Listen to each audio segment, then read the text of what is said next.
Baik, perkenalkan nama saya Apriyanti Akosat.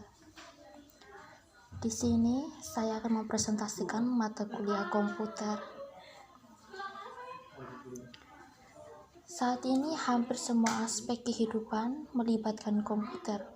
Mengerjakan tugas, menyelesaikan pekerjaan, menikmati hiburan dan multimedia, bermain game, serta berinternet dan aktivitas lainnya. Secara garis besar, komputer terbagi ke dalam dua jenis. Yang pertama, portable seperti laptop, tablet PC, netbook, dan semacamnya. Yang kedua, desktop. Baik, kita langsung saja. Yang pertama, casing komputer. Casing komputer adalah bagian yang menjadi rumah bagi sebagian besar komponen komputer. Mayoritas desktop PC memiliki casing box baik dari plastik ataupun metal. Namun untuk ALO atau yang biasa sering disebut all-in-one PC, casing komputer ini didesain ringkas dan seringkali langsung menyatu dengan layar monitor.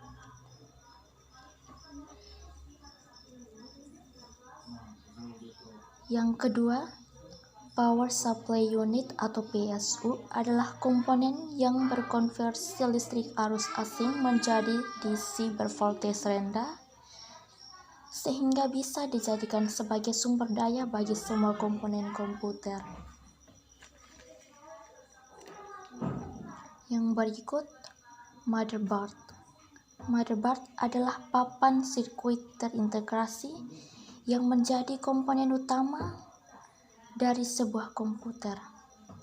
Fungsi motherboard adalah menghubungkan seluruh komponen utama komputer seperti CPU, RAM, CD, DVD, ROM, hard disk atau CCD, serta berbagai part dan slot ekspansi. Yang berikut, CPU prosesor. CPU atau Central Processing Unit atau yang lebih dikenal sebagai prosesor merupakan otak dari komputer. CPU bertugas melakukan kalkulasi setiap perintah yang dijalankan di komputer. Untuk mencegah overheat atau panas berlebihan, CPU biasanya dilengkapi heatsink dan kipas. Beberapa CPU juga ada yang dilengkapi sistem water cooling. Berbagai CPU modern saat ini sudah dilengkapi. Yang berikut, chipset. Fungsinya adalah sebagai penghubung komunikasi antara CPU dan komponen komputer lain seperti RAM. Yang berikut, RAM atau memori. RAM atau Random Access Memory tugasnya adalah menyimpan data dan berbagai proses agar bisa diakses dengan sangat cepat oleh CPU atau komponen komputer lainnya. Semakin besar jumlahnya RAM, maka komputer akan semakin cepat karena semakin besarnya kapasitas RAM untuk menyimpan data dan proses.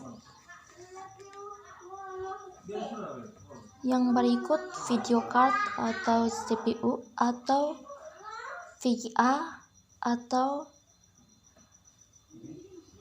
kartu grafis atau yang biasa disebut VGA GPU video card adalah komponen komputer yang bertugas memproses grafis. Mayoritas pengguna komputer hanya memerlukan GPU internal atau integrated, tetapi Camel, animator, designer, dan sebagainya memerlukan dedicated GPU yang memiliki kapasitas besar sehingga bisa memproses grafis berat. Yang berikut, ROM. ROM atau Read Only Memory adalah tempat simpannya virtual. BIOS dan pengaturannya komputer modern terbaru saat ini mayoritasnya sudah menggunakan UEFI dan tidak lagi menggunakan BIOS.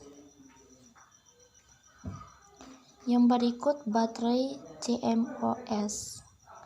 Ini memberikan daya bagi chip BIOS sehingga pengaturan BIOS dan tanggal tidak hilang dan tetapi berjalan meskipun komputer dimatikan.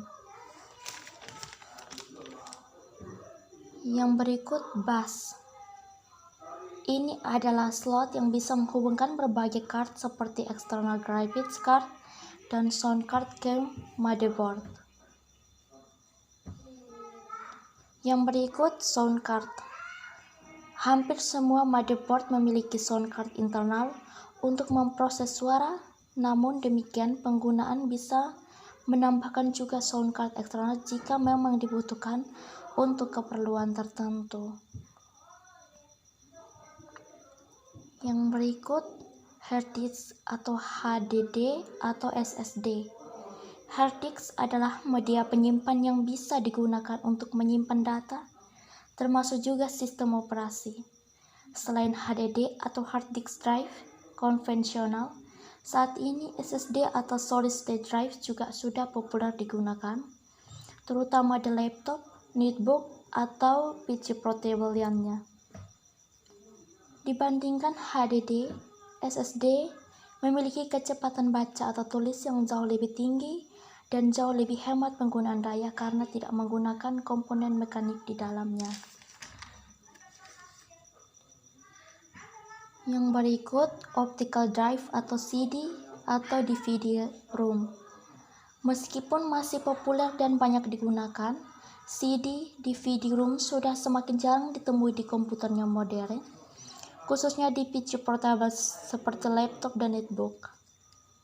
Optical drive seperti CD, DVD, ROM berfungsi untuk membaca dan menulis data ke optical disk seperti CD dan DVD.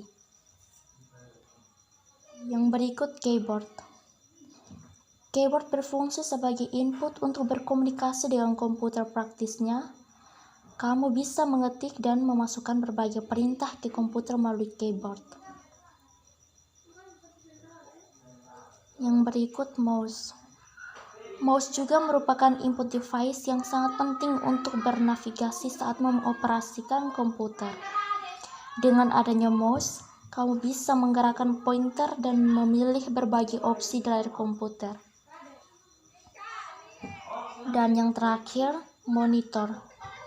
Bekerja sama dengan graphics card atau video card, GPU, atau VGA, monitor berfungsi untuk menampilkan grafis di komputer.